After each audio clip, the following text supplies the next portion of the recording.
আমার জিন্দিগির সবচেয়ে বড় আফসোস ওইটা যে 16 বছর, 18 বছরের, 14 বছরের এত অল্প বয়সী মুসলমানের ছেলে মেয়ে খোদার 365 দিন আপন ঘরেই ঘুমায়, বাবা মা জীবিত, অথচ 365 দিনে খোদার একটা বছরে কোনোদিন ফজরের নামাজ পড়ে না।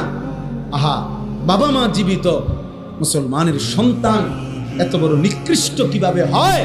আর মুসলমানের মা বাপ এই গাফেল কেমনে হয়? ওই বাপ, তুমি এত বড় গাফেল কেমনে হইলা? তোমার সন্তান একটা দিনও ফজরের নামাজ পড়বে না, তুমি কেমন বাপ হইলা? আর এটা কেমন সন্তান?